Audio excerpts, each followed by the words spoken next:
இன்னைக்கு தான் முதல் தடவை நம்ம ஆதிசேஷன் சார் சொன்னதை நானும் ஒத்துக்கிறேன். இந்த மாதிரி பிளாட்ஃபார்மில் படுத்து தூங்குனா ஆக்சிடென்ட் நடக்கிறதுக்கான வாய்ப்புகள் அதிகம் தான். கரெக்ட். ஆனால் ஒரே ஒரு விஷயம் நம்ம ஆதிசேஷன் சார்கிட்ட கேட்கணும்னு விரும்புகிறேன். அவர்கிட்ட மட்டும் இல்லை, இன்னைக்கு கோர்ட்டுக்கு வந்திருக்காங்களே எல்லாருக்கிட்டையும் தான். ஏன் உங்ககிட்ட கூட தான் யாரோட இந்த மாதிரி பிளாட்ஃபார்மில் வந்து தங்கி தூங்கிட்டு இருக்காங்களே, இவங்கெல்லாம் யாரு, எங்கேருந்து வராங்க?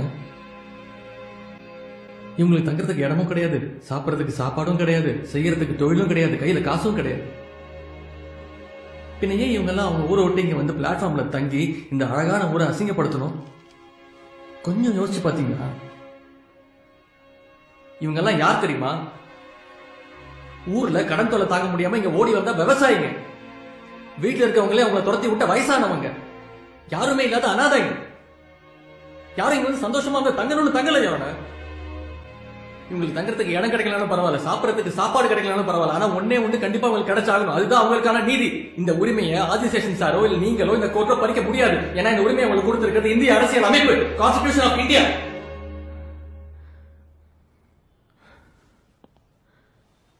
ஏழை என்னைக்காவது ஒரு நாள் நீதி வேணும்னு கோர்ட்டுக்கு போட்டுமே, அவ்வளவுதான். யாரோட அவன் வாழ்க்கை ஃபுல்லா கோர்ட்டு கேஸ் அலைஞ்சு அலைஞ்சு நாசமா போயிடுவான். ஆனா கேஸ் மட்டும் முடியவே முடியாது. தோ இப்ப ஜெயிச்சலாம், தோ நாளைக்கு ஜெயிச்சலாம் அப்படின்னு அவங்க கிட்ட பொய்ய சொல்லி போலியான நம்பிக்கையை கொடுத்து கேஸ வருஷ கணக்காக எடுத்துருவாங்க. யாரோட ஆனா கடைசியில் நீதி கிடைச்சிருக்கான்னு பார்த்தா கண்டிப்பா கிடைச்சிருக்காது.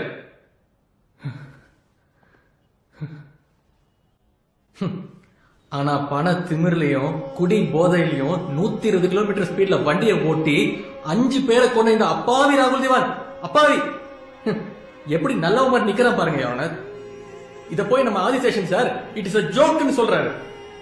இப்ப நான் சொல்லட்டுமா எது பெரிய ஜோக்னு? இந்த கேஸ் 8 மாசமா நடந்துகிட்டு இருக்கு. அதுக்குள்ள ஆதிசேஷன் சார் இடிச்சது கார் இல்ல லாரின்னு ப்ரூவ் பண்ணிட்டாரு. இன்னும் 6 மாசம் போச்சுன்னா இடிச்சது லாரி இல்ல ட்ரெயின் சொல்லுவாரு. இந்த கேஸ் இப்படியே போச்சுன்னா உட்கார்ந்து கமலஹாசன் கிடையாது கமலஹாசன் சொல்லுவாரு. இது எல்லாத்துக்கும் சரியான சாட்சி எல்லாம் வேற வழி எல்லாம் நீங்களும் ஒத்துப்பீங்க. இதுதான் இருக்கிறதுல மிகப்பெரிய ஜோக். ஆதிசேஷன் சார் என்ன சொன்னீங்க? பிளாட்ஃபார்ம் தூங்குறதுக்கான இடம் இல்லையா? ஏன் சார் பிளாட்ஃபார்ம்ல கார் மட்டும் ஓட்டலாமா? எனக்கு ரூல்ஸ் சொல்லி தரோம். யோரோட இங்க பின்னாடி வாய்மையை வெல்லும் போர்டு மாட்டிருக்கீங்களே, அதை தூக்கி எரிஞ்சிட்டு இங்க நீதி விற்கப்படும்ன்ற போர்டை மாட்டுங்க. சக்தி மன்னிச்சிருங்க யோரோட. காசு இருந்தா எவ்வளவு பெரிய தப்பையும் பண்ணிட்டு நீதி ஈஸியா விலைக்கு வாங்கலாம்ன்ற நம்பிக்கை மக்கள் மனசு ஆழ பழிச்சிருச்சு. கோவப்பட்டு பிரயோஜனம் இல்ல, மக்கள் நினைக்கிற தப்பு நிறுவீங்க. தோ இங்க நிக்கிறானே ராகுல் தேவான், இவனை தூக்கி ஜெயில போடுங்க. இவன் பண்ணது வெறும் விபத்து மட்டும் இல்ல, ஆறாவது ஒரு கொலையும் ட்ரை பண்ணிருக்காங்க. அதுக்கும் சேர்த்து தண்டனை கொடுங்க. அப்பதான் மக்கள் மத்தியில நீதிமன்றத்தில் வாய்மையான அவர்களோட நம்பிக்கை வரும்.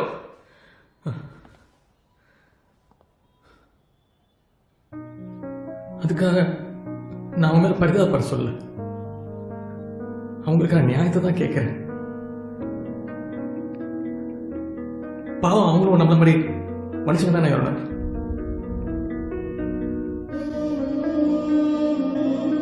அவங்களுக்கான நீதியை கொடுங்க.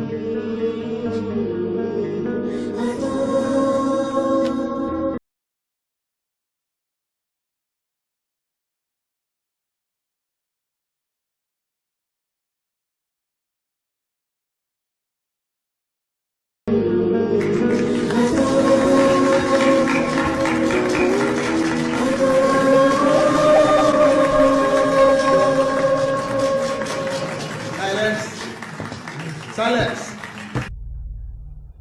PIL number 48693.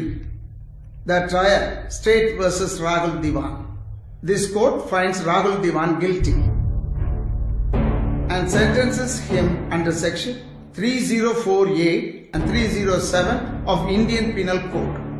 7 years for hit and run, 7 years for attempt of murder, total 14 years.